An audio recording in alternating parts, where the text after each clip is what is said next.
I used to be terrified of dying. When I Yes. say terrified, it wasn't even the prospect of going to hell, because I didn't think about heaven or hell, for 25 Right. years. It was like, I think there's a God. I know there's a God, but I don't really know if there's a God. But I used to be terrified of dying. And I'm like, I'm going to have a heart attack, or I'm going to get hit by a car. I used to have Right. this weird fear as a teenager that a man in overalls was going to come in my house while I was in the shower and murder me. And that went on, yeah, like weird. Yeah. But that went Right. on for like 7 or 8 years. I'm like, this man in these overalls is going to come in. He's going to come in and he's Oh going to man. kill me. Another thing, as far as the entities that I spoke about, and you don't know this back then, because you don't know about Right. spirits and angels and demons, and the devil, wants you, and the Lord is trying to protect you. There used to be, and I mean, this happened for years. There would be a light body, a very light body being that would sit on the edge of my bed and just bounce. Now, Mhm. when I say I could feel, I'm laying completely still in the bed, but at the Right. edge of the bed, it would just be like, I thought it was a little kid. I'm like, well, maybe it's my little brother, that Yeah. he would have been my older brother, but I'm like, well, maybe it's him. And Yeah. he would bounce. Another thing about when I was younger, I used to read a lot of horror books. Yeah. Me Amityville too. horror was big. I used to watch the Amityville horror movies. Hmm. I used to just not even consider like watching these, Jason, Freddy Krueger, Yeah. and I wouldn't dare watch them now.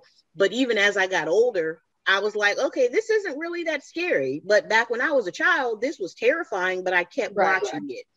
Right. So always the fear of dying, always having that, and that little, I don't, whatever it was that would bounce on the bed would follow me, like it wasn't just at my house. It was like Oh. every place that I moved, it was always there. So it was attached to you. Yes, yes. And like I Yikes. said, I don't know from where, I don't, and it, I've seen angels. So, and this is just glory be to God. When you're a child of God, before you know that you're a child of God, Hmm. you see, I was reading the Amityville horrors. And of course, that's a gateway because you're reading Yeah. about, different stuff. And I put the book down and I woke up in the middle of the night and an angel was standing over my bed at the end of my bed.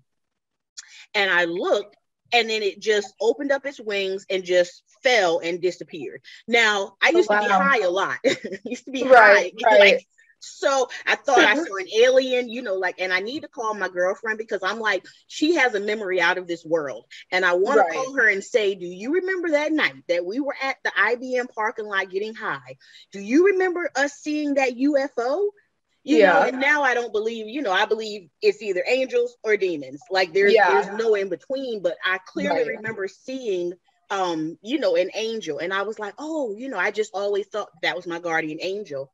I also had an encounter where I was at my sister's house as a teenager and I was asleep, and this lady walked into the room, and I mean, she had a Holly Berry haircut. She had on like an orange shirt. She didn't Right. say anything. She just looked at me, but I knew that she was telling me to go and check on my niece. And my niece was like not even 3 or 4 months old. So I Hmm. went, I got up and I checked on my niece. She was in her crib, she was okay. I went and checked on my brother-in-law and my sister, and they were okay. But these are instances that stick out in my mind because I'm like, I've seen things and have had interactions, with beings Oh that yeah. probably aren't from this world. I just got You know, chills, girl. girl, so always It's so real. terrified of dying, like, and what's funny, sis, being terrified of dying is different than being terrified of going to hell. Yeah. And for me, it was never a thought of, if I die in my sins like this, I'm going to hell. Like that, Mhm. it was just, I just didn't want to die because I felt like, Right. my life it was okay. I mean, I had jobs, I had friends, I had men, but I just didn't want to die. Right. So when I was like late 20s, I was getting high a lot. I mean, I had been getting high. There was never a day that went by, even when I didn't have money. Right.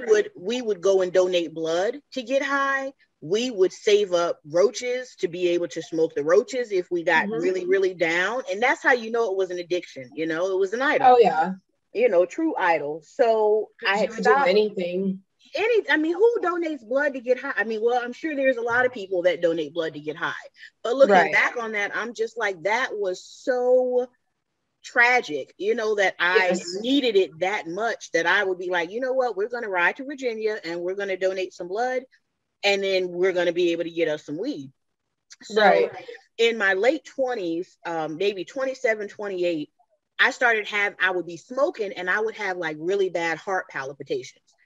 And I'd be like, I'm going to die. Like, I'm going to somebody's going to find me in here. Or if my house doesn't burn down from the blunt that drops once I pass out and die, they're going to find me in here with all of this weed and I'm going to die. So I cold turkey stopped smoking. I was like, yeah, I'm done. This isn't working for me. So I got into a relationship, stayed in that relationship for about 7 years, very toxic, very, very toxic. Ended up getting out of that relationship in 2015. Yeah, 2015. And then I tell